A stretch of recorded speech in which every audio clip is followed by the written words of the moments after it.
لله وحده والصلاة والسلام على من لا نبي بعده أما بعد فأعوذ بالله من الشيطان الرجيم بسم الله الرحمن الرحيم وأطيعوا الله ورسوله إن كنتم مؤمنين وقال النبي صلى الله عليه وسلم من أطاعني فقد أطاع الله ومن عصاني فقد عصاه أو كما قال عليه الصلاة والسلام. محبت پینا مکمل ہے، عقیدت نا مکمل ہے. محبت پینا مکمل ہے، عقیدت نا مکمل ہے. نہ ہو خلق محبت تو اطاعت نا مکمل ہے. محترم اساتذہ کرام اور میرے ہم ملت و ہم سفر ساتھیوں، السلام علیکم ورحمۃ اللہ وبرکاتہ. آج میں جس بابرکت اور باسعادت موضوع پر لب کشائی کرنا چاہتا ہوں وہ ہے اتباع رسول صلی اللہ علیہ وسلم. سامعین محترم، ارشاد خداوندی ہے قل ان کنتم تحبون اللہ فاتبعونی یحببکم اللہ.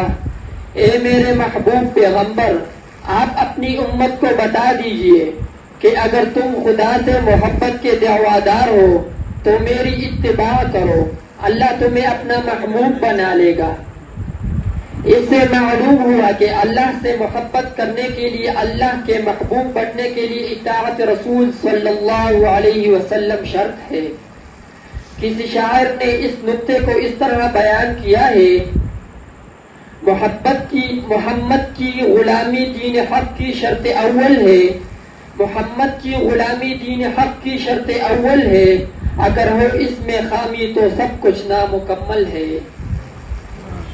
چنانچہ کلمہ حضور صلی اللہ علیہ وسلم کے نام کے بغیر نامکمل ہے. اذان حضور صلی اللہ علیہ وسلم کے نام کے بغیر نامکمل ہے. اقامت حضور صلی اللہ علیہ وسلم کے نام کے بغیر نامکمل ہے. نماز حضور صلی اللہ علیہ وسلم کے نام کے بغیر نامکمل ہے. جنازہ حضور صلی اللہ علیہ وسلم کے نام کے بغیر نامکمل ہے. عادلوں کی عدالت حضور صلی اللہ علیہ وسلم کی اطاعت کے بغیر نامکمل ہے. بہادروں کی شجاعت حضور صلی اللہ علیہ وسلم کی اطاعت کے بغیر نامکمل ہے. سخیوں کی سخاوت حضور صلی اللہ علیہ وسلم کی اطاعت کے بغیر نامکمل ہے. امینوں کی امانت حضور صلی اللہ علیہ وسلم کی امانت کے بغیر نامکمل ہے. بلکہ میں ایک قدم آگے بڑھ کر کہتا ہوں کہ میرا اور آپ کا ایمان اطاعت رسول صلی اللہ علیہ وسلم کے بغیر نامکمل ہے.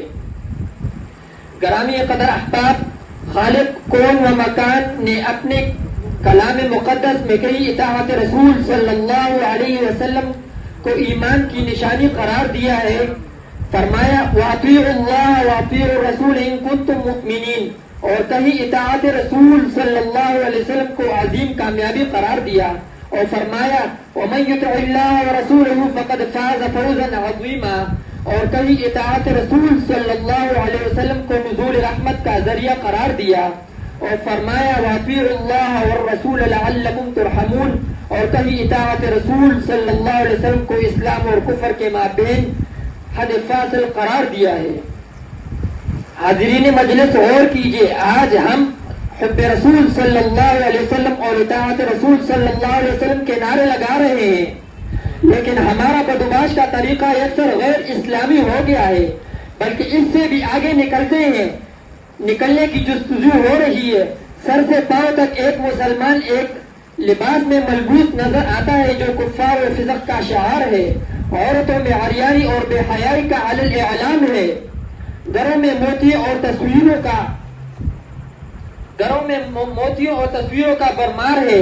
V C R, T V, dish antenna, cable کا گرم بازار ہے. گانے بجانے کا شغل عام ہے. کاروبار میں جھوٹ و فریب، دھوکہ روزمرہ کا معمول ہے. سودا جوئے کو برا کہنا ہمارا وہم و خیال ہے. بغض و حسد، ریاکاری اور منافقت اس قدر عام ہے جس سے کسی کا پاک نظر آنا دشوار ہے. آخر ایسا کیوں ہو رہا ہے؟ کس کے لیے ہو رہا ہے؟ تو اس کا ایک ہی جواب، یہ سب اس لیے ہو رہا ہے کہ ہم نے حضور صلی اللہ علیہ وسلم کا اتباع اور ان کی تعلیمات کی پیروی چھوڑ دی، جو ہمارا سب سے بڑا مرض ہے، اور اس کا علاج اور اس کی پیروی چھوڑ دی، جو ہمارا سب سے بڑا مرض ہے، اس کا علاج اور اس کی صرف دامن مصطفیٰ صلی اللہ علیہ وسلم سے وابستگی ہے۔ شاعر کہتا ہے نام محمد صلی اللہ علیہ وسلم سے خوشبو وفا آتی ہے، نام محمد صلی اللہ علیہ وسلم سے خوشبو وفا آتی ہے، ان کی روضہ سے امتی کی صدا آتی ہے۔ کاش بیٹے ہم بھی مدینے کی گلیوں میں، کاش بیٹے ہم بھی مدینے کی گلیوں میں، کہتے ہیں وہاں سے جنت کی ہوا آتی ہے۔ وما علینا الا البلاغ۔ جزاک اللہ۔ ماشاءاللہ جی ډیر بهترین تقریر، بهترین انداز دین پس زو د درجه رابع زمونږ هنرار طالب علم حسیب الله تپاس کوم چې هغه راشي او خپل موضوع باندې